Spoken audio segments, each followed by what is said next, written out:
Hi friends, welcome to my channel. Friends, ನಾನಿವಾಗ ತೋರಿಸ್ತಾ ಇರೋದು ಶೇಂಗಾ ಹೋಳಿಗೆ. ನೋಡಿದ್ರಲ್ಲ ಎಷ್ಟು ಮೆತ್ತಗಿದೆ ಅಂತ. ತಿಂದ್ರೆ ಅಂತೂ ತಿಂತಾನೆ ಇರ್ಬೇಕನ್ಸುತ್ತೆ.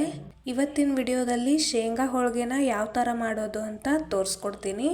ಮೊದಲು ಏನು ಮಾಡಬೇಕಂದ್ರೆ, ಅಂಗಡಿಯಿಂದ ಕಡಲೆ ಬೀಜನ ತಗೊಂಬಂದ ತಕ್ಷಣ ಚೆನ್ನಾಗಿ ಹುರಿಬೇಕು. ಸ್ವಲ್ಪ ಕೆಂಪಗಾಗಿ ಕಡಲೆ ಬೀಜನ ಹುರ್ಕೊಂಡಿದ್ದಾದ್ಮೇಲೆ ಈ ಥರ ಸಿಪ್ಪೆ ಬಿಡಿಸ್ಕೊಂಡು ಈ ಥರ ಬೇಳೆ ಥರ ಮಾಡ್ಕೊಳ್ಬೇಕಾಗತ್ತೆ. ನೋಡಿ, ಈ ಥರ ಮಾಡ್ಕೊಂಡಿದ್ದಾದ್ಮೇಲೆ ಮಿಕ್ಸಿ ಜಾರ್ಗೆ 3.5 ಕಪ್ನಷ್ಟು ಕಡಲೆ ಬೀಜನ ನಾನು ಹಾಕ್ಕೊಳ್ತಾ ಇದ್ದೀನಿ.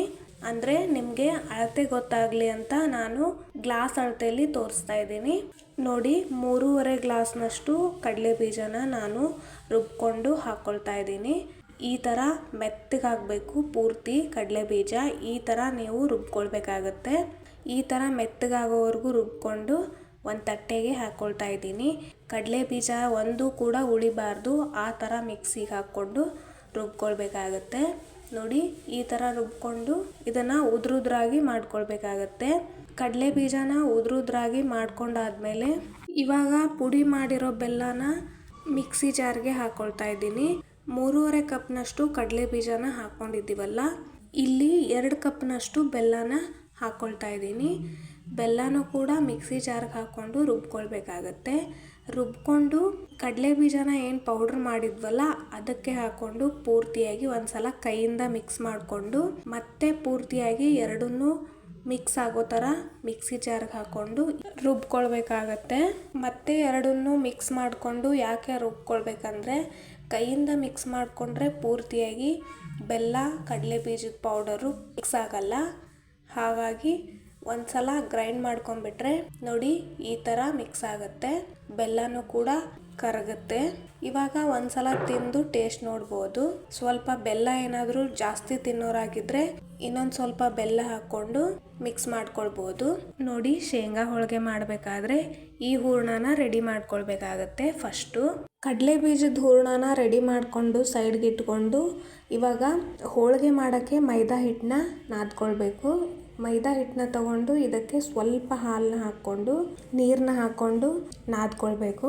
ಇದು ಅರ್ಧ ಗಂಟೆ ನೆನಿಬೇಕು.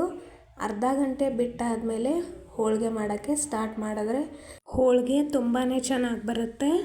ನೋಡಿ, ನೀವು ಬೇಳೆ ಹೋಳಿಗೆಗೆ ಯಾವ ಥರ ಹಿಟ್ಟನ್ನ ನಾದ್ಕೊಳ್ತಿರೋ, ನೀವು ಬೇಳೆ ಹೋಳಿಗೆಗೆ ಯಾವ ಥರ ಹಿಟ್ಟು ನಾದ್ಕೊಳ್ತಿರಲ್ಲ ಇದನ್ನು ಆ ಥರ ನಾದ್ಕೊಳ್ಬಾರ್ದು. ಪೂರಿ ಹಿಟ್ಟನ್ನ ಯಾವ ಥರ ನಾದ್ಕೊಳ್ತಿರೋ ಆ ಥರ ನಾದ್ಕೊಳ್ಬೇಕಾಗತ್ತೆ. ಬೇಳೆ ಹೋಳಿಗೆ ಮಾಡುವಾಗ ಸ್ವಲ್ಪ ನೀರು ಜಾಸ್ತಿ ಹಾಕಿ ನಾದ್ಕೊಳ್ತಾರೆ. ಇದಕ್ಕೆ ಆ ಥರ ಮಾಡೋ ಹಾಗಿಲ್ಲ. ಪೂರಿ ಹಿಟ್ಟನ್ನ ಯಾವ ಥರ ನೀವು ರೆಡಿ ಮಾಡ್ತೀರೋ ಆ ಥರ ರೆಡಿ ಮಾಡ್ಕೊಳ್ಬೇಕು.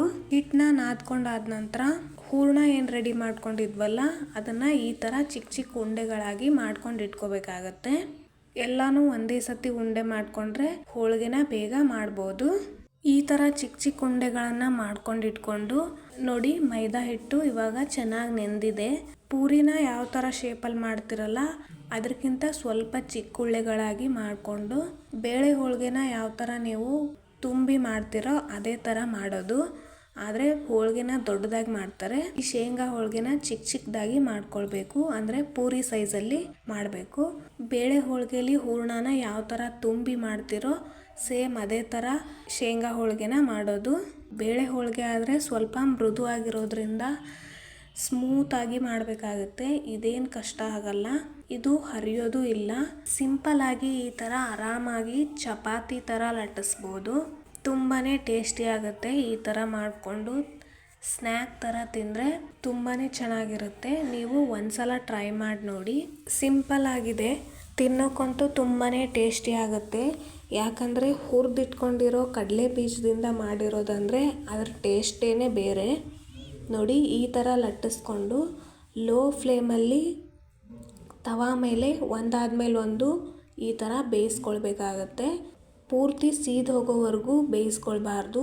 ಈ ಥರ ಸ್ವಲ್ಪ ಹಾಕಿದ್ಮೇಲೆ ತೆಗೆದುಬಿಡಬೇಕು. ಈ ಥರ ಲೋ ಫ್ಲೇಮಲ್ಲಿಟ್ಟು ಬೇಯಿಸ್ಕೊಳ್ಬೇಕಾಗತ್ತೆ. ತೀರಾ ಸೀದೋಗೋವರೆಗೂ ಬೇಯಿಸ್ಕೊಳ್ಬಾರ್ದು, ತಿನ್ನೋಕ್ಕೆ ಚೆನ್ನಾಗಿರಲ್ಲ. ನೋಡಿ, ಈ ಥರ ಬೇಯಿಸ್ಕೊಂಡು ಇದ್ರ ಜೊತೆ ತುಪ್ಪ ಹಾಕ್ಕೊಂಡು ತಿಂದರೆ ಅಂತೂ ತುಂಬಾ ಟೇಸ್ಟಿಯಾಗುತ್ತೆ. ನೀವು ಒಂದ್ಸಲ ಮಾಡಿ ತಿಂದು ನೋಡಿ. ಇದು ತಿಂಡಿ ಜೊತೆನೂ ತಿಂದರೆ ತುಂಬಾ ಟೇಸ್ಟಿಯಾಗಿ ಆಗುತ್ತೆ. ನೋಡಿ ಎಷ್ಟು ಮೃದುವಾಗಿದೆ ಅಂತ. ಮಕ್ಕಳಿಗಂತೂ ತುಂಬಾ ಇಷ್ಟ ಆಗುತ್ತೆ. ಹಾಗೆ ಲಂಚ್ ಬಾಕ್ಸ್ಗೂ ಕೂಡ ಇದನ್ನು ಹಾಕಿ ಕಳಿಸ್ಬೋದು. ಲಂಚ್ ಜೊತೆಗೆ ಒಂದು ಇಟ್ಟು ಕಳಿಸ್ಬೋದು ಮಕ್ಕಳಿಗೆ. ಇದನ್ನು ಮಕ್ಕಳಿಗೆ ಮಾಡಿಕೊಟ್ರಂತೂ ತುಂಬಾ ಇಷ್ಟಪಟ್ಟು ತಿಂತಾರೆ. ಮೃದುವಾಗಿರೋ ಕ್ರಿಸ್ಪಿಯಾಗಿರೋ ಶೇಂಗಾ ಹೋಳಿಗೆ ರೆಸಿಪಿ ಹೇಗಿತ್ತು ಅಂತ ಕಾಮೆಂಟಲ್ಲಿ ತಿಳಿಸೋದನ್ನು ಮರಿಬೇಡಿ. ಹಾಗೆ ನನ್ನ ಚಾನಲ್ನ ಸಬ್ಸ್ಕ್ರೈಬ್ ಮಾಡೋದನ್ನು ಮರಿಬೇಡಿ. ವಿಡಿಯೋ ಇಷ್ಟ ಆಗಿದ್ದರೆ ಲೈಕ್ ಮಾಡೋದನ್ನು ಮರಿಬೇಡಿ. Thanks for watching. ಬಾಯ್.